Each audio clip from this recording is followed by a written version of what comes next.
Hey folks, what's up? So look, it's Wednesday. First off, happy new comic book day for whatever you bought. Enjoy it. We've got some reviews, we've got some news, we've got a conversation about a huge thing that it could possibly take over the world before Huge. Skynet has a chance. And all of the types of happenings such going on. So there's a lot going on, so we're gonna jump right into it. Robert, are you ready? I'm ready. Then folks, let's have some fun and let's go.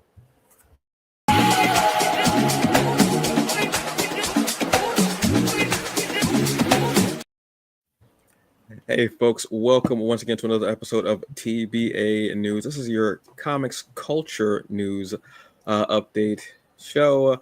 I am Antonio Pomares, aka the Hungry Bleak, the hungriest man in the room. You can take that however you want. And I'm Robert, apparently delayed. And the writingest man on these YouTube streets. But yeah. There it is. Happy to be here. Happy to be here. Oh, man. There's a lot going on, Robert. How are you doing, first off, before we start getting into it? How are you doing? I'm doing good. Busy, but I'm doing good. Happy to just be able to chill and talk comics and all the good stuff. How about yourself? I'm doing all right. It's a crazy time of year, obviously. Holiday time is a wacky time of year, a lot going on. Yeah. You got all types of holidays and families and such and friends and loved ones, all stuff got going on. But we still want to come to you and let you know what's going on in the culture. So let's start up with video games. Everybody loves video games, Robert. Yeah. All the the fun stuff, all the fun video games. So last week we had I think it was last week. Time is becoming very nebulous right now, but I had a chance to play Marvel Cosmic Invasion and picked it up open day, or I guess release day, and downloaded it. We've been talking about it a lot on the podcast or getting ready for this, but basically it's a beat 'em up in the vein of games like Streets of Rage, TMNT, TMNT Shredder's Revenge for something more recent. And basic storyline is you have a bunch of Marvel heroes that are fighting against Annihilus, yeah, and his cosmic baddies, including a bunch of Earth-based bad guys. But that's the basic gist of it. This game I beat the game. I've run it with friends, and as you can see, this is from a stream that I did where we're just literally just whooping butt in space. But what I love most, I thought this was a demo. Oh, I didn't realize this was actually y'all playing. I thought this was a demo. They're all whooping ass. Oh, damn. Yeah, all shout out to James and Mac and Tanya. So I'm trying to figure out exactly which group this was that I ran this with, but the storyline, very basic, and it's fun, just comic book poppy fun. The roster is where this game shines. You have 15 playable characters. I think you start off with maybe 10 or 11, and throughout the campaign you pick up four additional ones if I'm doing the math right. And as you can see, the combos in this are insane. One of the things that I do like is that if let's say you want to run this solo, you have you can choose two players and you can switch between each of the players, each of the characters. So, but if you run this with as we're showing three people here, you have at least like six characters that might pop up at any time, and you have assists that you can do, super powered assist, basic assist, and this is just like a basic, button mashing fun time, and it reaches deep into the Marvel lore. So if you're a Marvel fan, but even if you're not, there's a lot of fun times that can be had running this. My big two right now, strangely enough, are Black Panther and She-Hulk. Black Panther is more agile. He's more acrobatic, martial arts, and She-Hulk is a wrestler through and through. She has a move where she can grab you by the neck just like that and just slam you into the ground and then just rub your face into the ground and then throw you away. That is probably me, just running around trying to grab people by the neck.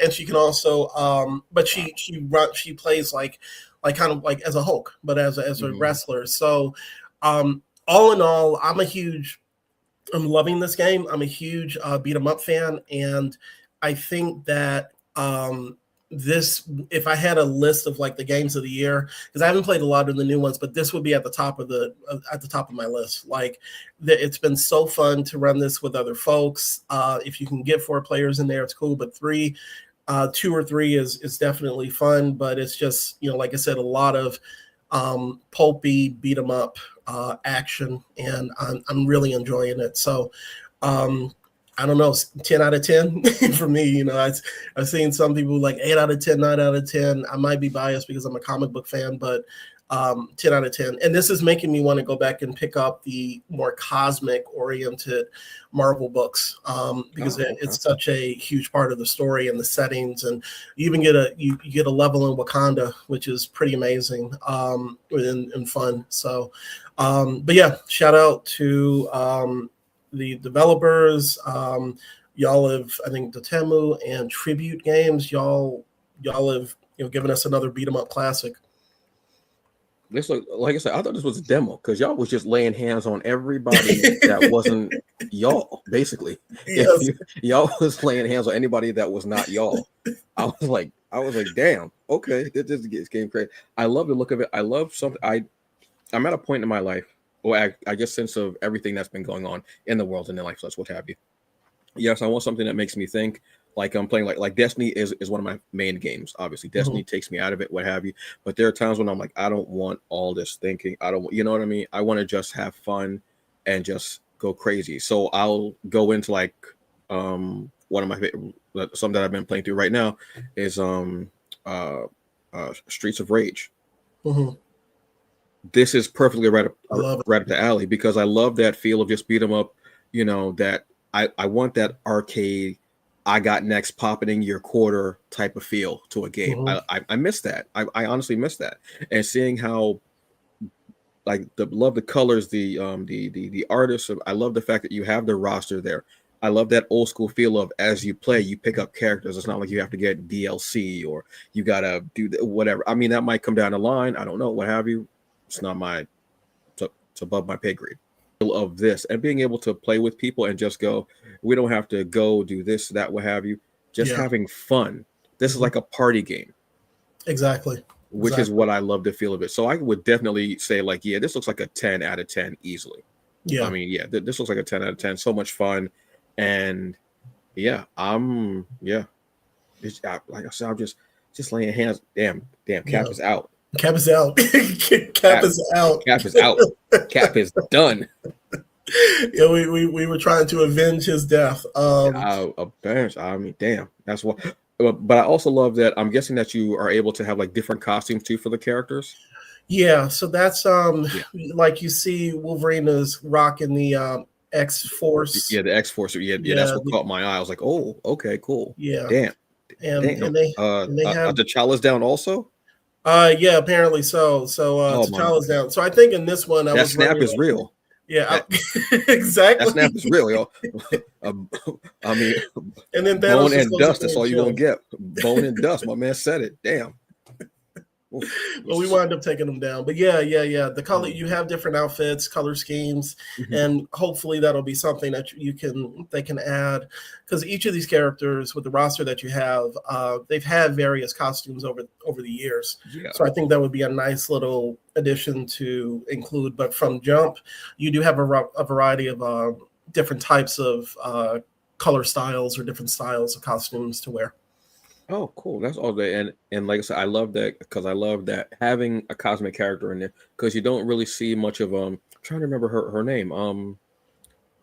Because I think she became the new Quasar. Yeah, it's Faye. I'd have to figure it out, but Faye Vel? No, Faye Vel. I think it's Vel. Yeah.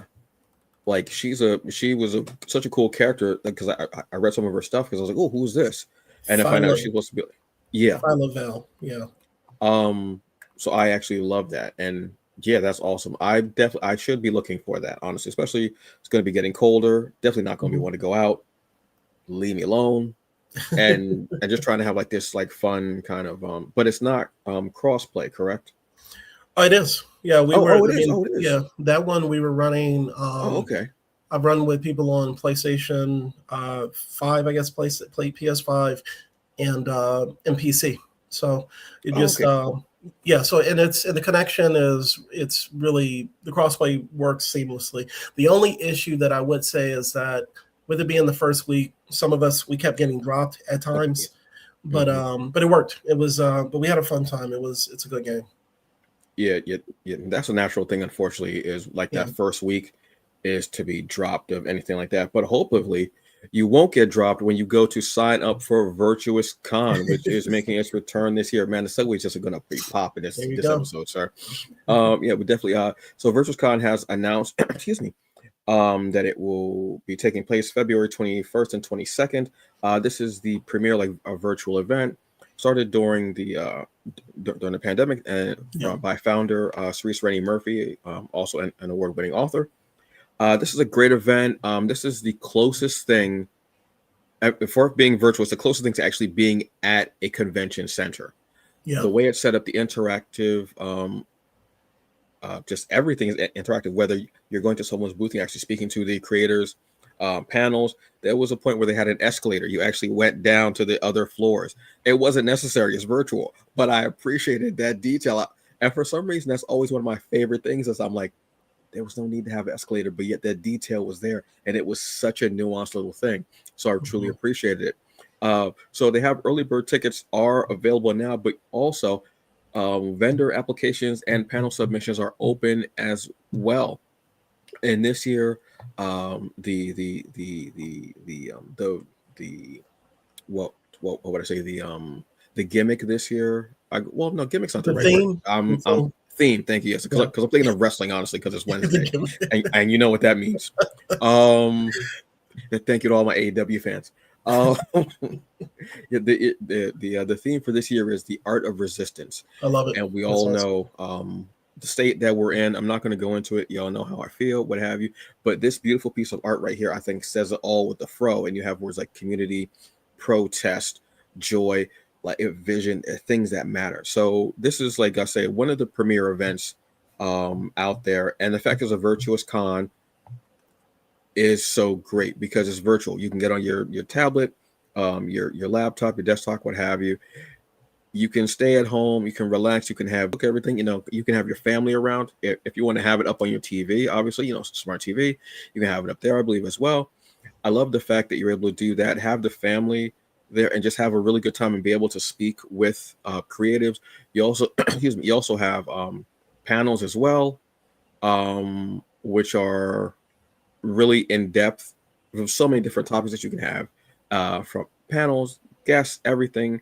It's just a really awesome time, and I absolutely love it. So I will be there checking out everything. I always love supporting it because it's such a great event, and I'm so glad that it's making a comeback this year, and it will be a phenomenal time. Absolutely. Yeah. Looking forward to this. I need to look at the get in the table myself because it's been a minute since I've done Virtuous Con. So and it's easy. You can just sit at your home. It's from the comfort of your home. That's the genius of it. Like, even though we still have like cons that are like in person, what have you, say if you don't feel like going out because of whatever reason it is, because you might not be feeling, you don't feel like traveling, you're tired, you just need a downtime. It's a great medium to be able to still do something great like this, and to just be able to roll out of bed, brush your teeth, wash your face, wash your ass, even though it's not an in-person event, still wash your ass, lotion, and go in there. And great. Whether you may not be feeling, or whether you have like social anxiety because of the pandemic. Some people, it started to trigger social anxiety when they started going out back into crowds, which I completely and totally understand. The Virtuous Con, I believe, is a perfect blending of both, where you're able to have this big event and you have big name, incredible creators, but you're also able to stay at home, just chill, relax, and in your PJs, have a big plate of pancakes or a big bowl of cereal, and just have a great time with it. And it's awesome, So glad it's back. Like I said, February 21st and 22nd. Tickets are out now for early bird. And if you want to have a panel, or if you are a vendor and you want to submit You're able to do it. It's open for you right now. Get up on it, please. Get in there, and I hope to see you there. It's a great idea to go. Speaking of go, I mean, Robert, going nowhere? What? Yeah, What is going that? nowhere. So this is yet another Robert's pulling from the Kickstarter stash, and it's been a good year on that front. I a few, I think a few months back, I think there was the Kickstarter for this. It unfortunately wasn't successful, but the Keith Gaston and Milton Davis of MV Media, shout out to both. They were like, we still putting this book out. So that's which like, I love. Yeah, I love that mentality. Yeah, I love the flex. They were like, you know, like, we still gonna put it out, and I'm glad that they did. I got a digital copy of it a couple of months ago, and to say I've been impressed is beyond, you know, whatever words. But the story, Going Nowhere, focuses on a group of Buffalo soldiers, and they are they have a mission to take a prisoner to the town of Knowhere. And the really cool thing about this is it's not, you know, that's the basic premise. That's the basic like setup for the story. But then it turns into like this weird West horror genre story. And I want to jump to certain pages so I don't give away, you know, kind of like the, you know, the big moments. But I wanted to highlight a couple of things. First of all, it's a period piece, and which I'm always going to love. But it's mixing actual history, you know, of the Buffalo Soldiers, of freedmen communities, you know, after the Civil War, in addition to giving us, like, showing Black people being prosperous and just doing the dang thing after, you know, after the Civil War. And then you add to this mystery of who the prisoner is, and, you know, why the soldiers are even bringing him to Knowhere, because that becomes a mystery in and of itself. But like the other thing that I love about this, so that's where you have the story. And shout out to like, he writes this in such a way that it feels like I'm reading a book, and it's very the captions in this actually really stand out to me, because they're very descriptive, and it gives you insight into, you know, what these characters are thinking. And it's, like I said, it's the dialogue pops, the story is, you know, flows really well, and you get moments like this when combined with awesome artwork, just works just all across the board. I think the other thing that I had a note specifically, like if you're looking for, you know, something like to compare this to as far as like other, you know, the elevator pitch is, I call this, like, it has a Sinners vibe, mixed with with historical context and actual, you know, characters. And you'll figure out, you know, with that, once again, without giving too much away, you know, what that is in reference to. And just seeing different sides of Black folks during this time, like you have the soldier in this scene, you have the doctor, you have the various townspeople, and a lawman, you know, that pops up later in the story. It shows that, you know, there are a variety of things that we were doing at this time, like various occupations, and that just like works. You know, for me, I just love seeing us at the forefront of the story, albeit it is kind of darker. But that was one thing that also stood out to me. So like, the other thing is I wanted to mention is, like, if you're a fan of something like 30 Days of Night, this is a perfect story that kind of fits within that wheelhouse. So all in all, like I said, I enjoyed the story. Wanted to show one more page, and you get also moments like this, where the SHI, you know, the ish hits the fan, and it goes downhill from there, you know, for our Buffalo Soldiers and the town of Knowhere. So definitely, I highly recommend picking this up. You can actually pick it up from MV Media. If you mvmedia.com, and you can get a digital copy. I'm not too sure about hard copies, but I really enjoyed this, and for this to be, as far as I know, I think this might be Keith's first comic book. It's he knocked it out of the park. So, and shout out to him and Ruli Akbar, the artist. His art is like, I'm trying to think, like, for the type of horror that we're getting in the story, it's perfect for that. He captures the horror scenes really well, but also capturing the various intricacies of this being a period piece. Like, you have the small western town, the buildings look authentic, the horse and carriages look on point, the uniforms, because like sometimes that attention to detail is not given to historical like period pieces. So shout out to him and the rest of the color art team.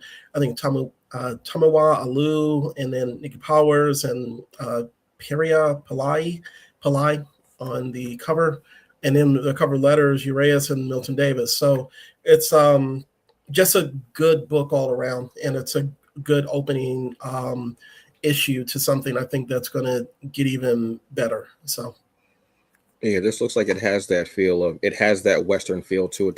The art, sometimes art doesn't always portray the period that it's in, if that makes any sense. It's not saying that the art isn't good, it feels like it should be somewhere else, or like as far as time wise.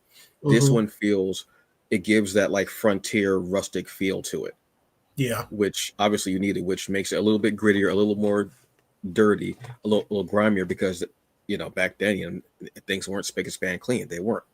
And then to add in the horror aspect as well just adds in another layer to that. So they're phenomenal. And I love Western supernatural horror stuff. I think it's great if you do Westerns and vampires or werewolves, anything like that, man, just let me know. And I'm there. Like, I'm there for it. Yeah. Now, one of the things that drew a lot of us to Sinners wasn't just the story. Like, even if you had it without vampires, I think it still would have been a phenomenal movie. But adding that layer of vampires, like, oh, we don't get these stories. Right. Awesome. So to get this and have it be Buffalo Soldiers and have it be our soldiers dealing with vampires in this town, absolutely yes. Yeah. I didn't realize it was out, so I got to go and get that. Yeah, because I need another book to read, because I don't have 11 of them already. But but that's a good problem. That's a good problem to have. I'm gonna be honest with you. So that's outstanding, and yeah, this looks beyond great. Excuse me. What else is Beyondtopia's comic Bandits of Batavia. I've talked about this before. I was a Kickstarter that was out. I absolutely, the minute I saw the art, the cover, I said, "What the hell?" I said, "What?" And I was like, "I gotta go check this out." So Beyondtopia, it's a company that's I want to say they're based in Indonesia. Okay. Which I love. I love that I'm seeing more and more creatives from like Asia, not just Japan, but Philippines, obviously, Indonesia, Italy as well. Shout out to Matteo. Dude's on some alchemy type mess with his arts for real. Like, I don't know if he if he does a transmutation circle like before every time he draws. I have no idea, but he's killing it every single time. And I'm mad. I'm like, what the hell is he? This dude is just he got a transmutation circle. He's like, he's clapping his hands. He's putting his hands down on there. It's outstanding. Like, for real, I love it. He's like, got an auto mail left toe or something. I don't know what's going on there. But they had this comic called Bandits of Batavia. Basically, these are the creatives. Oh, I love that mask. That's after one of the lead character from Bandits of Batavia, who is called Black Bull. Okay. Basically, what it is there's this town that's been overrun by these bandits, and they have supernatural powers. And to stop them, this young man who was a martial artist, they practice the martial art of Silat, which if you've seen, I forgot his name, Aiko, oh man, The Raid. If you've seen The Raid, that's Silat. That hard hitting, fast, it's beautiful, beautiful, and also brutal at the same time. So he practices this, but he's had everything taken away from him. His family, his loved one, and loved ones, and his village. Well, most of it was burned down at one time by these bandits. So to stop the bandits, he must become what he hates. So he actually becomes a bandit to stop them, and also has supernatural powers where it's hard for him to take a physical harm, and he's stronger, a bit faster and everything. But what happened is they have 2 issues are out now. They were both from Kickstarter. What they've done is this is actually going to end up becoming a movie. Wow.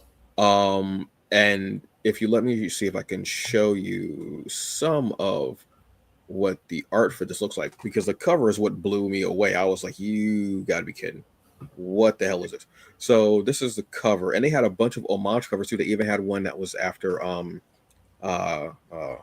McFarlane's Spider-Man. Wow. Where he's got the crouching and like all the webs and everything around, like that classic piece. So they give you like kind of a source material of a map of it, and then they go into it. And the first book is called Wildfire. I likened this to, it reminded me of, Warrior. Yeah. But just giving a supernatural tendency to it, which is phenomenal. So the people that are involved in this are Brian Valenza, Henry Barajas. Hope I'm pronouncing your names probably. If I'm not, I apologize, but I love your comic, so please forgive me. Art is the Arid Morty, lettered by Troy Pateri. I think I know that name. Cover is Arid Morty again. Map is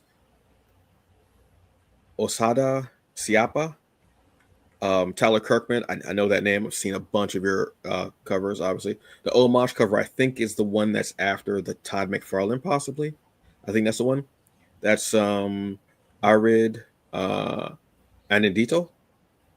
And then there's a manga variant, which is from Philip Tan, with inks by Daniel Henry. They're just... So this is the beginning of it. It's set in like 1875, so a long, long time ago.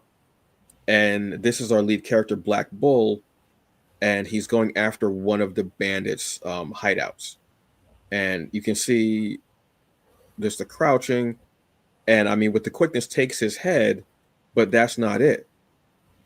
They haven't explained it yet, but I'm looking forward to it. The head begins to speak and tells him where the bandit is at after it's been severed. And then it just gets crazy. You have this crazy fight. The action is fast-paced.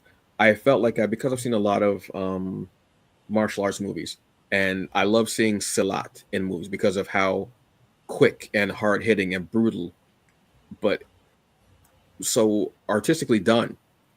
I had just a balls watching these fights and seeing this character of Black Bull get into it. So to see that this is going to become a movie, it always makes me say, keep doing what you're doing. Mm-hmm. Keep writing, keep drawing, keep editing, keep doing whatever, keep writing, and keep putting out that work, because you never know who's going to see what, when, where, or how. You may have made a pitch, you may not have made a pitch. Somebody may have just seen you at a con and said, that looks awesome, let me go talk to this person, see what's going on. And you never know. They may have ended up picking up your book, reading it, and taking it into an office somewhere and saying, I think this is really cool, check this out, let's get this person in here and speak to them. You never know what's going to happen. You never truly know, honestly. But to see some of this are some of the other books from Beyondtopia. They're just beautiful stuff, honestly. Jeez, Look at this. It's just incredible. You never know. And seeing this as a movie, because like I said, I've already been thinking of it because of, like I said, it has a feel of Warrior. But to see that it would be from like Indonesia, which is a culture I'm not very familiar with. So getting a little taste of it from this book was awesome. And I absolutely love that. I have to check, see if these books are available yet, or if they're still in development. But the art alone makes me just want to so this is our lead character right here. His name is actually Petang, but this is him in his Black Bull garb, which I absolutely love that mask. Let's see if I can get that and wear it to like New York Comic Con when you see if anybody knows what it is. But yeah, this is just awesome. Congratulations to them. Truthfully, it's a great thing, huge thing, and I just would be so excited to see where the hell that goes. So yeah, if you go to YouTube and Beyondtopia, you'll actually see like a trailer for the comic, and it was done so well and so awesome. I mean, congratulations to them, and I'm happy to see that a comic that I thought was really great is becoming a movie after 2 issues. So I hope the series doesn't get lost in the sauce. I hope they keep making the comic because it's beautifully done, and it is outstanding, which is awesome. But speaking of like big news and outstanding things, Netflix, Warner Brothers,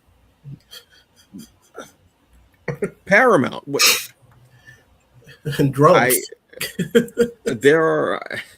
I have opinions on this, but I kind of sit back because I'm like, there are other things that I have to think about. But as far as geek culture in these spaces, Robert, what's going on here, man? What was this? Like, time is, I said this again, like I said this before, time is weird because it seems like stuff is running into each other, whatever. But was it last week? Last week, I think that there was an announcement that Netflix had purchased Warner Brothers. Like they just went into the corner store and bought a Warner Brothers, right? For $82.7 million, right? And got changed back. Right. So get that. There had been word going around for months that Warner Brothers was looking for a buyer, and there were a bunch of studios that had kind of tossed their hat into the mix. But it sounded like Netflix had won out. So it is what it is. That's a separate discussion because like we can do a whole episode about that. But then this week we found out like it was like some bad episode of Succession that Paramount. It was just like, nah, son, you ain't taking this. We got the conservative money. And now they put in another bid for even more money for Warner Brothers. So now things are kind of murky. Nobody knows exactly who's going to come out on top when this all settles. But my question was, and I think a couple of other publications, shout out to Comics Beat, and Heidi McDonald of Comics Beat, and it looks like Forbes had actually spoken about it specifically when it came to DC Comics. But the question is with this purchase, whoever purchases Warner Brothers, what is DC Comics' future? So one of the things that, checking out these articles and, doing research into this is that nobody knows immediately, so right now, until the dust settles with this sale, because it still has to be approved by the government. Walla Baloo, that's a new word that has to happen before this can, whoever buys it before this can go through. But so it's too early to tell, especially after this hostile bid by Paramount. But one of the things that for people familiar with like the corporate side of Warner Brothers and DC Comics specifically, DC Comics has lasted through previous acquisitions. The previous one before this was Discovery, and then before that it was AT&T. Now there unfortunately were structural changes and layoffs to with each of those buyouts, with each of those companies buying the company. So unfortunately, if this happens next, with DC Comics, we don't know yet, but that's what the past has been. So like I said, structural changes, people unfortunately having to leave the company. But one of the reasons that people are thinking that DC Comics will be A-OK in the long run, at least as an entity, is because the IP that they offer is very dense. And this is one of the big reasons why each of these companies are looking at purchasing them. For Warner Brothers alone, I saw this insane list of intellectual property that they have: Harry Potter, Game of Thrones, The Matrix, DC Comics, Lord of the Rings, Mortal Kombat, and so forth. So there's a lot of IP, but specifically within the DC Comics library, there's so much to pull from for whatever adaptations that you're trying to do. The other thing is if you're looking at this from the perspective of Netflix, if they are the ones to purchase Warner Brothers and, by happenstance by DC Comics. The other thing that you have to look out for is that Netflix at one time, they were trying to do comic books of their own. They had a whole line with Mark Millar, which were supposed to be turned into series and possible streaming movies. That didn't work out so much, but then they have now licensed their properties out to other publishers like Dark Horse, specifically for Stranger Things. So at that point, Netflix will have a publishing company, a comic book publisher that they can, sell books from. They can continue to have that, be a thing, because they tried to get into it themselves. And the example that I have here is when Disney bought Marvel Studios, or I think bought the Marvel IP. The comic books continue to move along. So it's one of those things that I think that whoever winds up acquiring Warner Brothers will look at, and unfortunately look at this IP as just money-making machines. And now hopefully that won't push comics to the back burner rather than the only focus being on TV, movies, and video games. But I think, personally speaking, that it will follow the route that it's gone before when Warner Brothers was purchased by other companies. But then also, like I said, the example of when Disney bought Marvel, and there were all these questions about what was going to happen to Marvel Comics. So, in general, like I said, it's just kind of, brief summation. It's, like I said, it's up in the air, but those are a couple of routes or, points to kind of look at when it comes to specifically DC Comics. So I think that I don't know. I can't even say, like, I'm interested to see what happens, but I think at the end of the day, Warner Brothers wants to be bought, and that's going to happen no matter what. I think that that is something, unfortunately, that people are going to have to accept it, because the idea has always been that when Discovery bought, or David Zaslav bought Warner Brothers, he eventually was going to make it profitable and then flip it. And, albeit that that's kind of I don't know if that's a good way to do business, but whoever buys this, it will be a large company. Fortunately, some with more nefarious schemes than others.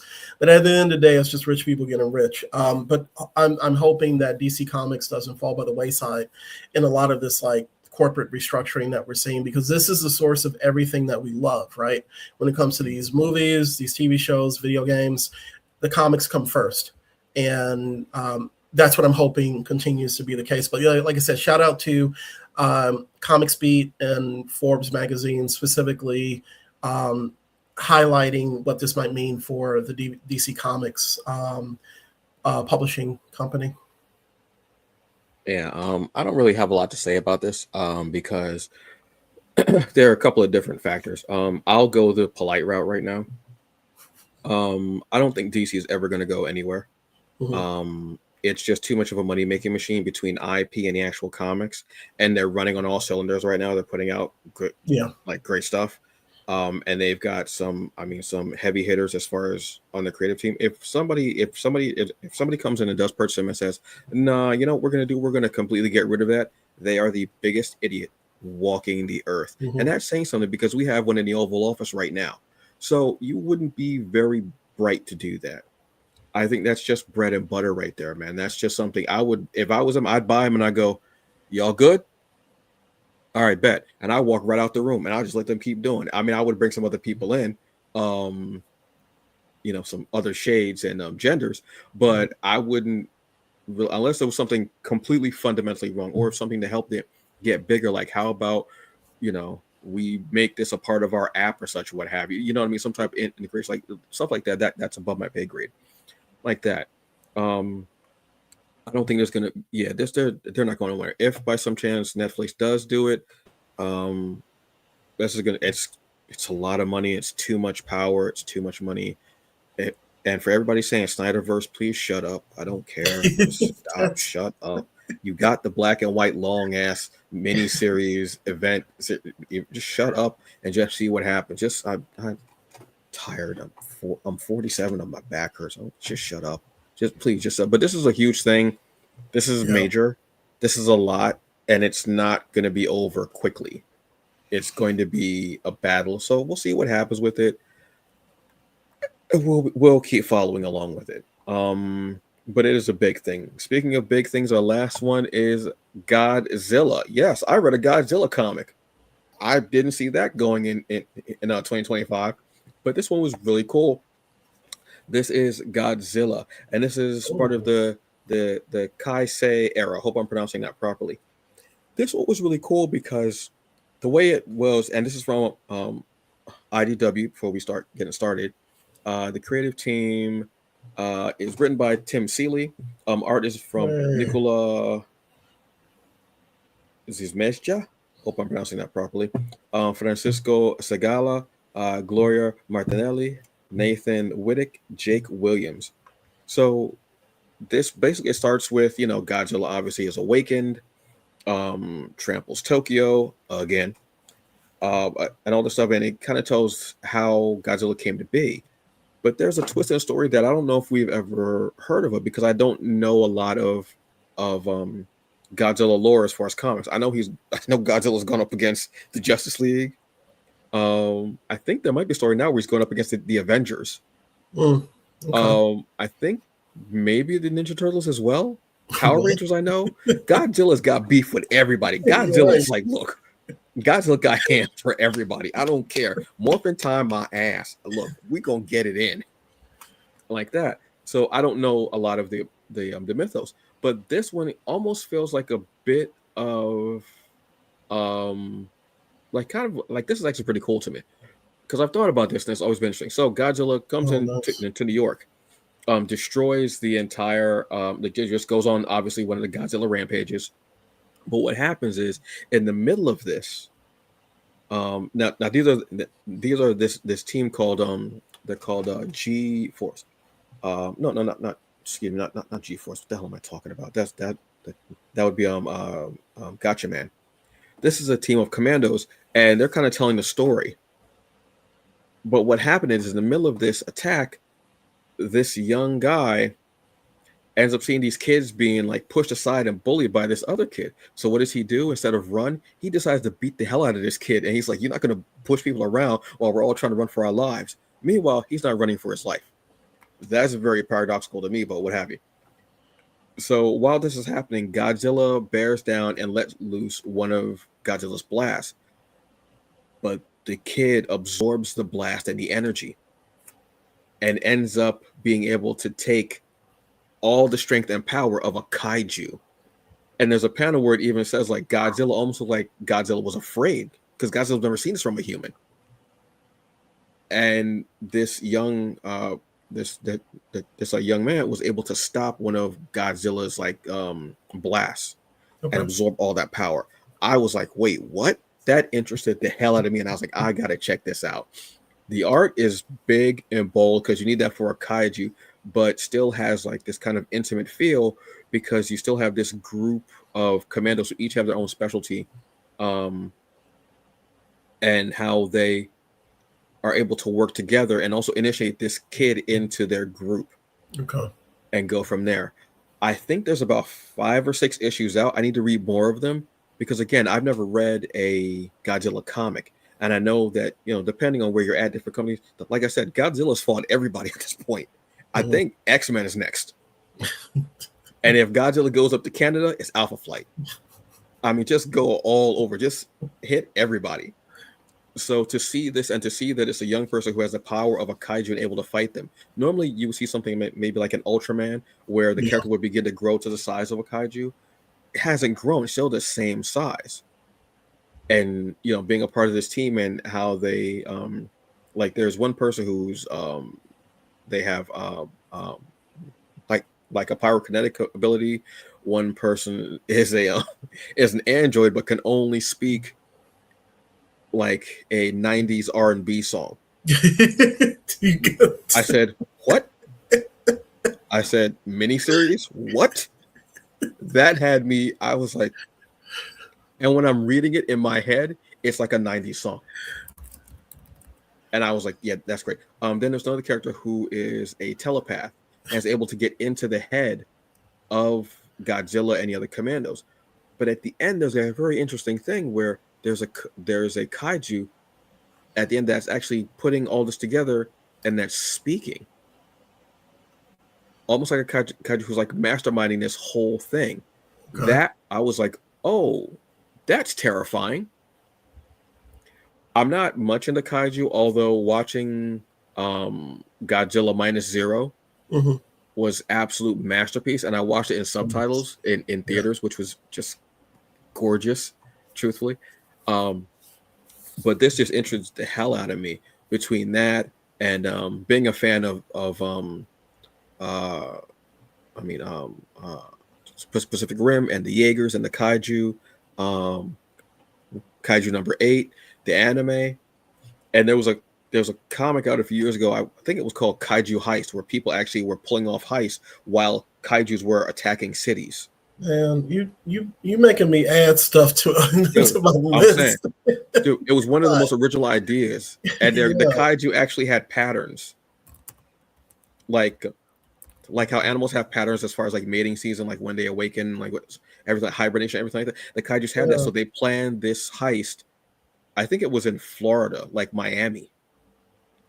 And when the city was being evacuated, because at that time they would start evacuating the city, they went in and pulled off a heist. Wow. I was like, that's one of the best stories ever. So this got me into that. And again, the art just pulled me in as well. I absolutely love the art. I love the feel of green in here and how there's a bit of a time jump. And there's still like some comedy in it too, because this young kid with all this power, and if you're that young and you have power, you really are just a jerk. But he's a jerk with a heart of gold, because like I said, when he first showed him, he was trying to save these kids who were being bullied, and instead of running, the guy decided to beat the other guy up while Godzilla's right there. Right. It just has a nice feel to it, and it's something different that I don't normally read, and that's why I went in to go and read it. And I just had a great time. Like I said, yes, this is Kaiju Kai-Sei, like I say, Kai-Sei Era, hope I'm pronouncing it right. And there are 2 other comics along with it as well. Like as far as like series, one called, I think, Dead Zone or Danger Zone.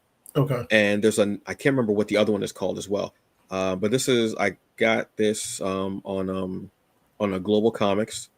Okay.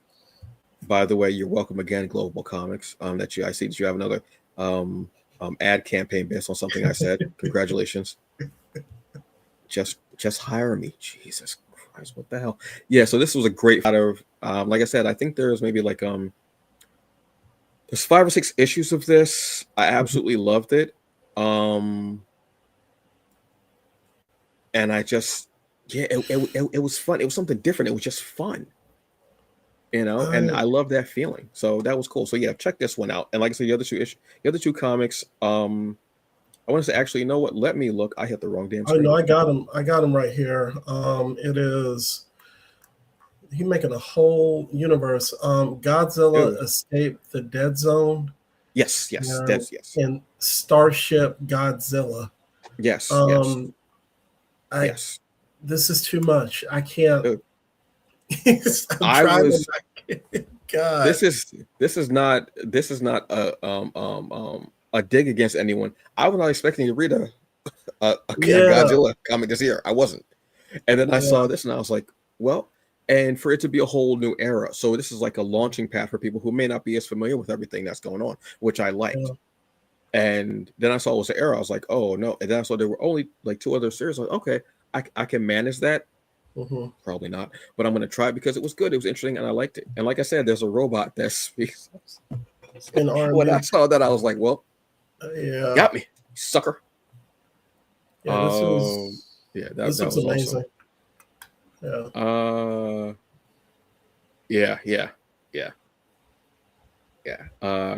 Thank you very much, Mac. Thank you. Yeah, no, I mean, to respond to that specifically, no, Mac, I know that they are specifically looking at all this IP as potential money.